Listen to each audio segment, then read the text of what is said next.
Pois empecé aos 11 anos, salín da escola, e miña nai foi quen me impúxome, bueno, que fora a coser para que non quedara na terra, como ela. A maestra dicíalle que tiñan que mandarme ao instituto, pero deso non, nin se ocupaban. Entón, fun a coser. E foches a un dos moitos talleres? A un taller, na Plaza de Verdura. Hasta os 18 anos. Aos 18 marchei a coser polas casas en Pontevedra, hasta que me casei. Despois de casar foi un ano, pero despois xa cosín a casa.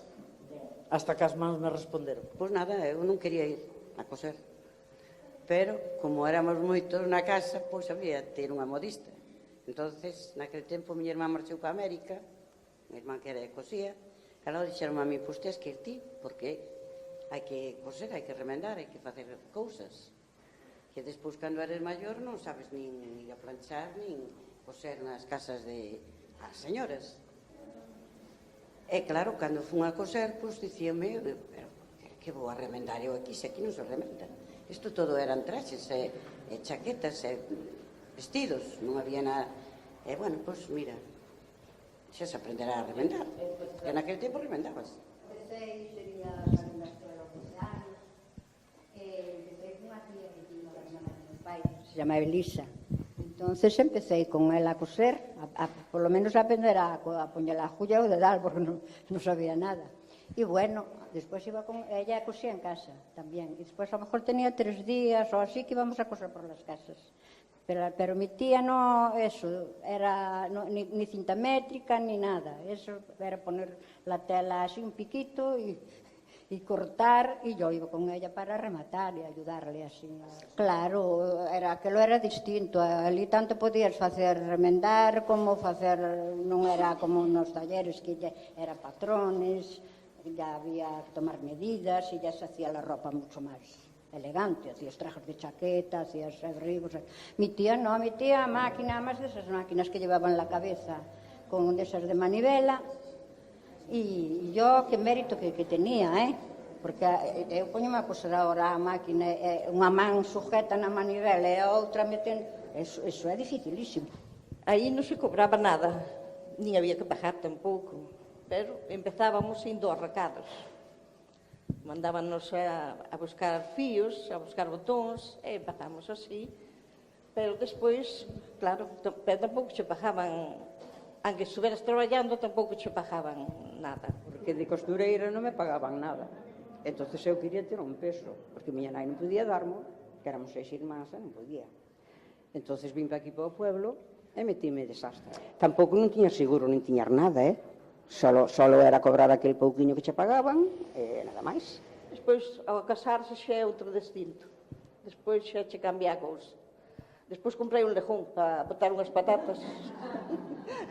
Porque da outra cousa non... Bueno, a costura, facía costura cando tiña tempos libres.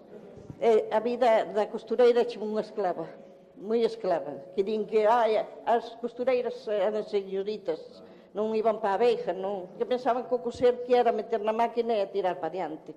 Pero viñaxe unha forma dun vestido, viñaxe outra que quería outra cousa, entón sempre tiñas que estar aprendendo, porque non era aprender aquilo solo.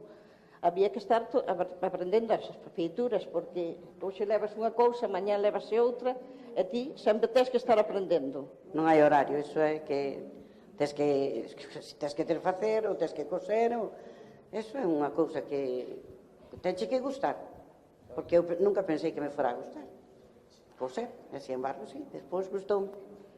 E ao cual éramos un pouco criticadas.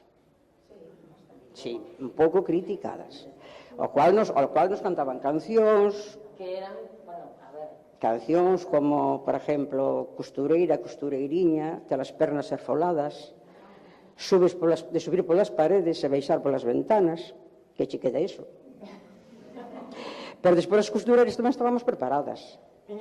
Tamén tíamos a resposta.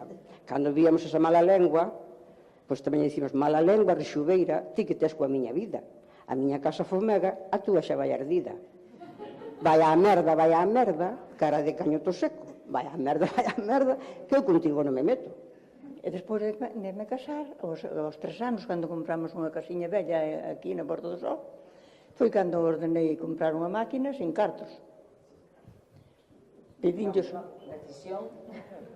pedinlles a meu pai 500 pesetas e mandoumos pola muller, pero xa me trouxe só 400. Polo camiño, pero o que vendía as máquinas era daqui de Lérez. Dixen se me esperaba unha semana por 100 pesetas, que era o que tiña que pagar cada mes. O que tiña que pagar despois cada mes. Pero 100 pesetas, porque en vez de 500 tiña só 400. Pero deixouse. Había deixou, era moi o rapaz. Bueno, entonces, foi cando empecé, chega o meu marido, e mi madre, ainda debemos 5.000 pesetas da casa, e ten aquí unha máquina. E digo eu, tranquiliño, xe tiña aí 100 calzoncillos.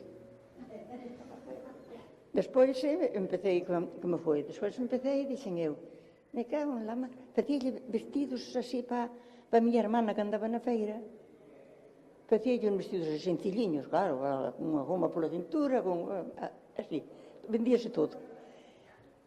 E cando un día mirei na feira, mirei que ganaba o doble que a min. E dixen, eu estou facendo ben, e pois vou comprar eu a tela, e vou no facer, e levou eu á feira. Dixen, vamos aquí ao lado, se viña todo o mundo as faldas. As máis gordas quedaban máis apretada. E as outras quedaban bárbaro.